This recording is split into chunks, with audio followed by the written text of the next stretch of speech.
The invitation arrived on premium paper with the logo of Derbez Entertainment embossed in gold. Special guest appearance on La Hora de la Verdad, where comedy meets reality, it read in elegant Spanish script. Karoline Levitt stared at the invitation in her White House office, immediately recognizing the setup. Eugenio Derbez, Mexico's most famous comedian and actor, had built an empire on making people laugh. But lately his comedy had taken a political turn, and his targets were always the same: conservative politicians, traditional values, and anyone who supported border security. "It's obviously a trap," Emma, her communications director, said while reviewing the invitation details. "He's planning to make you the punchline in front of his massive audience." His show reaches 50 million people across Latin America. But Karoline was already researching. Something about Derbez's recent success felt too convenient. His production company had exploded in value over the past 3 years, securing massive deals with streaming platforms and expanding into multiple countries simultaneously. "Look at this," Karoline said, pulling up financial reports on her laptop. Derbez Entertainment went from a $5 million company to a $200 million empire in just 36 months. That's not organic growth. That's injection capital. Emma leaned over her shoulder. "What kind of injection capital?" "The kind that comes with strings attached," Karoline replied, her fingers flying across the keyboard. "His production company has received funding from shell corporations registered in Mexico, Colombia, and Panama. The same shell companies that the Treasury Department has flagged for suspicious financial activity." The more she dug, the clearer the picture became.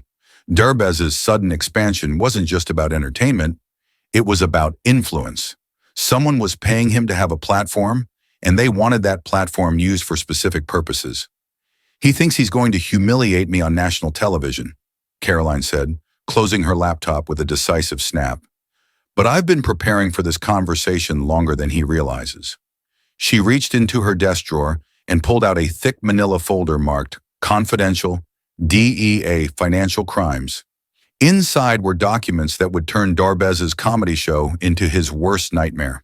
"Accept the invitation," she told Emma, "but make sure they agree to broadcast it live across all platforms. No delays, no editing." Emma looked concerned.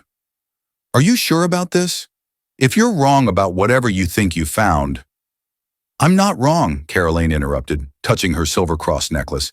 "And it's time someone held these people accountable for using comedy as a cover for money laundering while pretending to be voices of the people."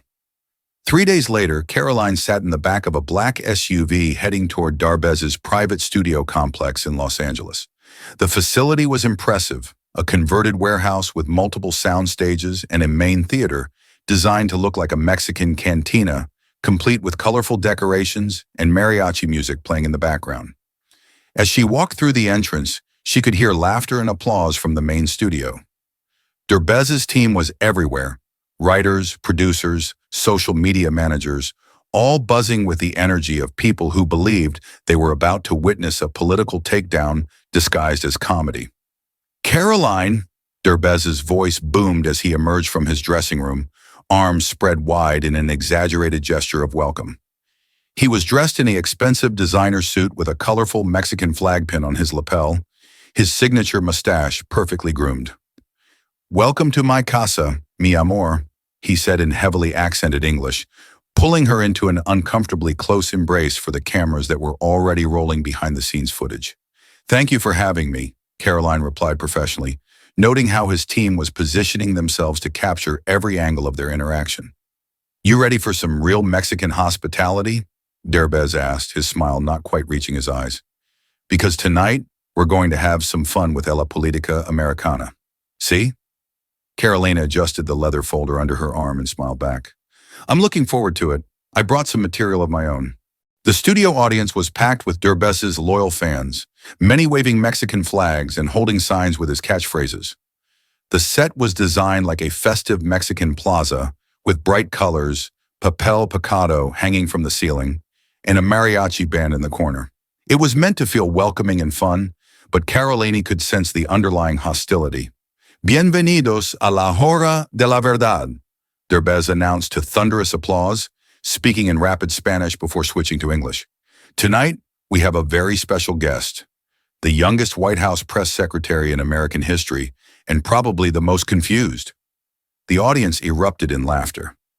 Karoline sat in the guest chair, wearing a navy blue blazer and her signature silver cross, looking professional and composed despite the hostile environment. "So, Karoline," Derbez began, his tone dripping with mock concern, "how does it feel to work for a man who wants to build a wall to keep out people like me?" It was exactly the kind of loaded question Karoline had expected. "I work for a president who believes in legal immigration and border security," she replied calmly. "The same policies that Mexico uses to protect its southern border with Guatemala." Derbez laughed theatrically, turning to his audience.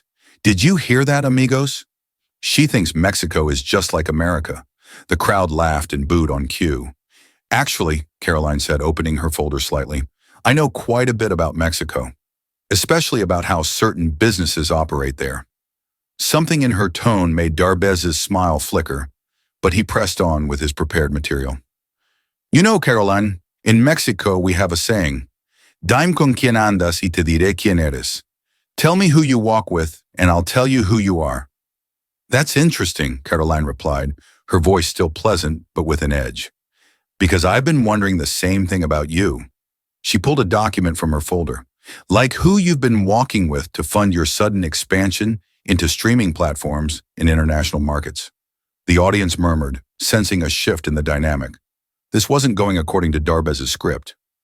"My business is very successful because people love to laugh," Derbez said, but his confidence was wavering. "Unlike some politicians who only know how to make people cry." "Speaking of your business," Karoline said, standing up from her chair, "let's talk about Entretenimiento Azteca Holdings, the shell company that's been funding your production deals." Derbez's face went pale beneath his stage makeup. "I don't know what you're talking about." "Really?" Karoline asked, pulling out a bank statement with highlighted transactions. "Because according to these financial records, your production company has received $75 million from Azteca Holdings over the past 2 years. Money that originated from accounts linked to the Sinaloa cartel's money laundering operations." The studio fell silent except for the hum of cameras. The mariachi band stopped playing. Even Derbez's most loyal fans looked confused and concerned. "You're lying," Derbez protested, but his voice cracked. "This is a comedy show, not a courtroom." "You're right," Karoline said, her voice rising for the first time. "This should be a comedy show. But there's nothing funny about taking blood money from drug dealers while pretending to be a voice for the Mexican people." She held up another document.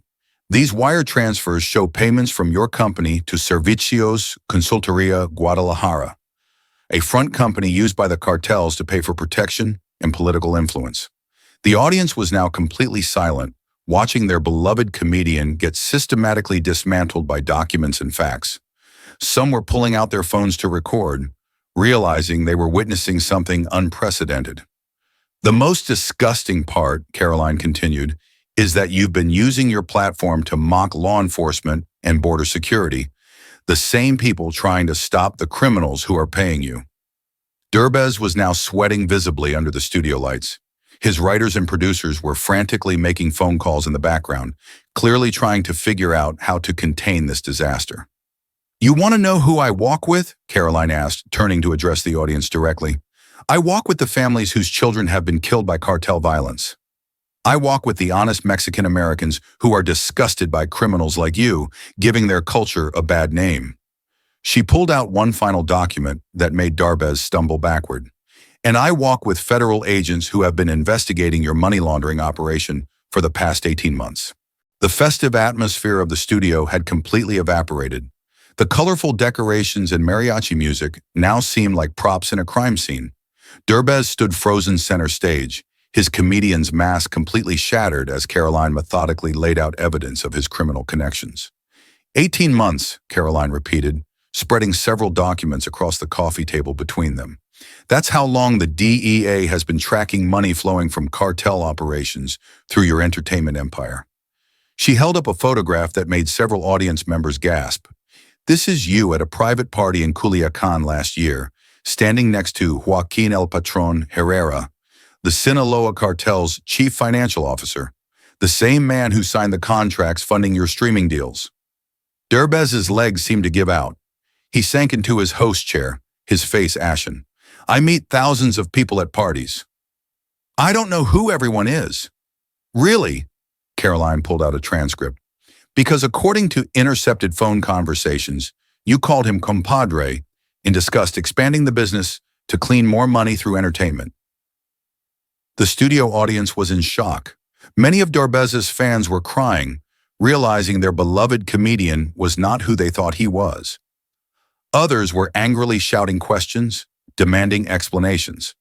The cartel didn't just give you money, Karoline continued, her voice cutting through the chaos. They gave you a mission. Use your comedy platform to undermine law enforcement, mock border security, and promote politicians who would be friendly to their operations. She pulled out another document. This is a contract between your production company and Medios Estratégicos Mexico, agreeing to produce content that portrays drug traffickers as folk heroes and law enforcement as villains. That's not true, Derbez protested weakly, but his voice had lost all its theatrical power. Isn't it? Karoline asked. She turned to address the cameras directly, speaking to the millions watching the live stream. How many of your comedy sketches have mocked DEA agents?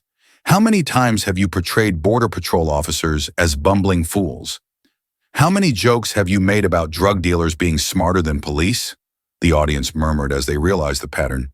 Derbez's comedy hadn't just been entertainment, it had been propaganda, carefully crafted to serve cartel interests. The most sickening part, Karoline said, her voice rising with genuine anger, is that you use the trust and love of the Mexican-American community to spread cartel propaganda. You took their pride in their culture and weaponized it for criminals. She held up a financial statement that made Derbez visibly flinch. Your production company has received $150 million in cartel money over 3 years, disguised as legitimate investments in advertising deals. Money that came from drug sales, human trafficking, and murder. The studio erupted in angry shouts as audience members realized the scope of the betrayal.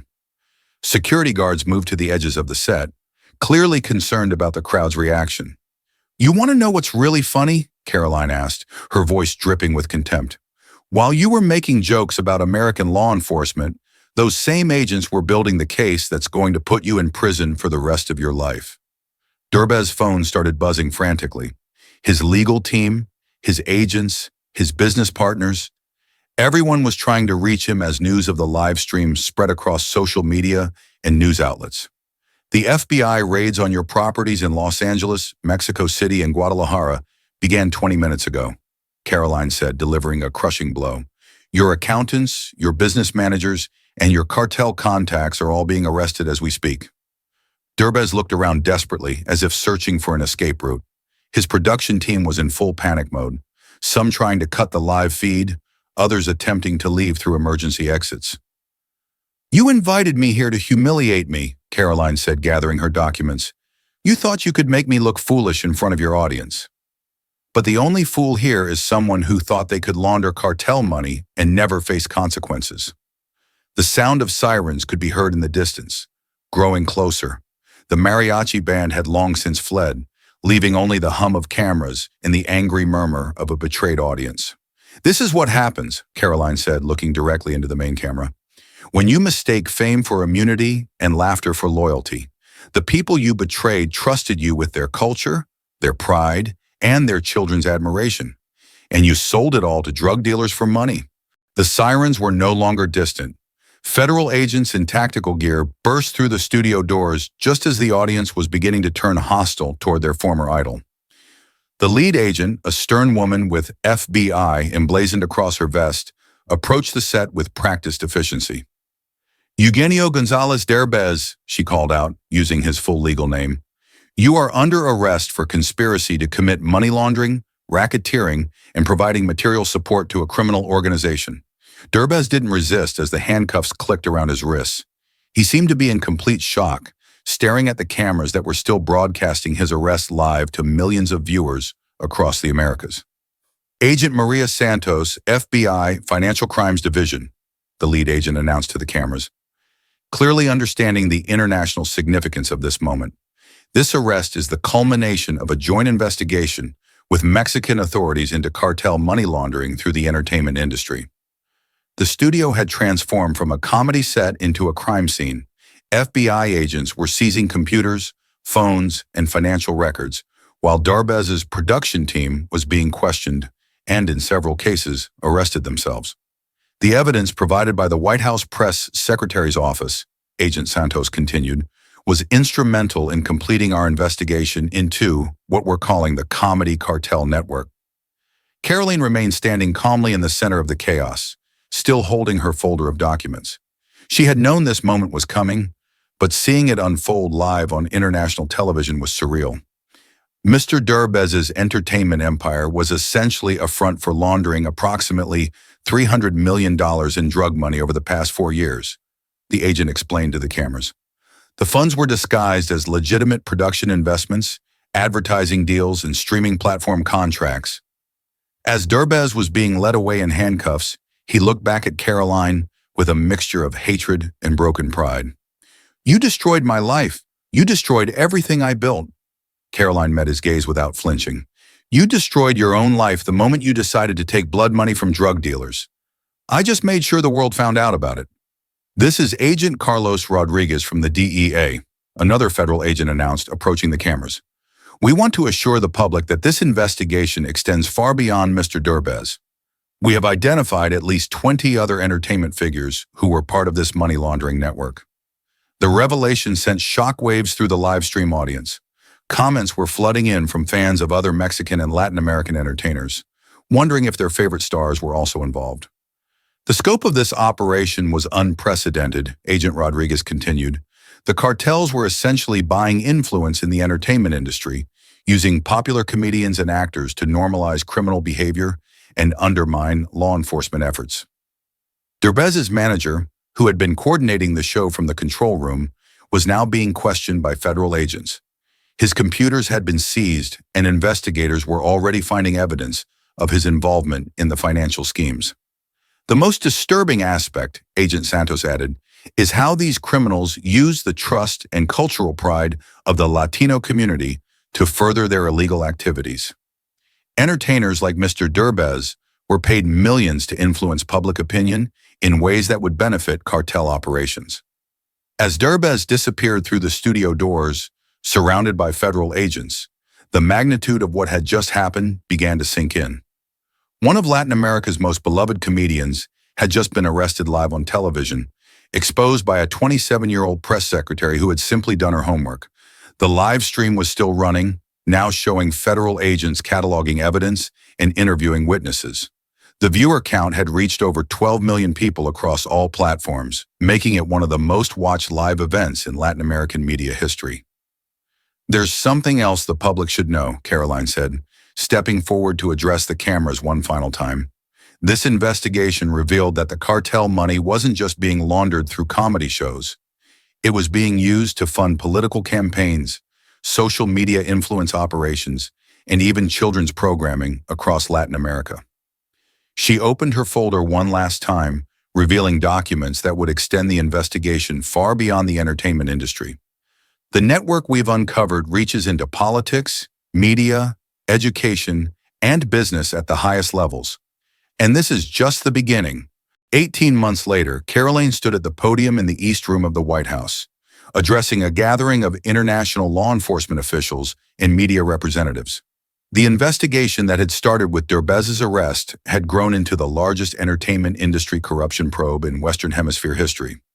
"Operation Comedy Central has resulted in 89 arrests across 7 countries, she announced, reading from prepared remarks.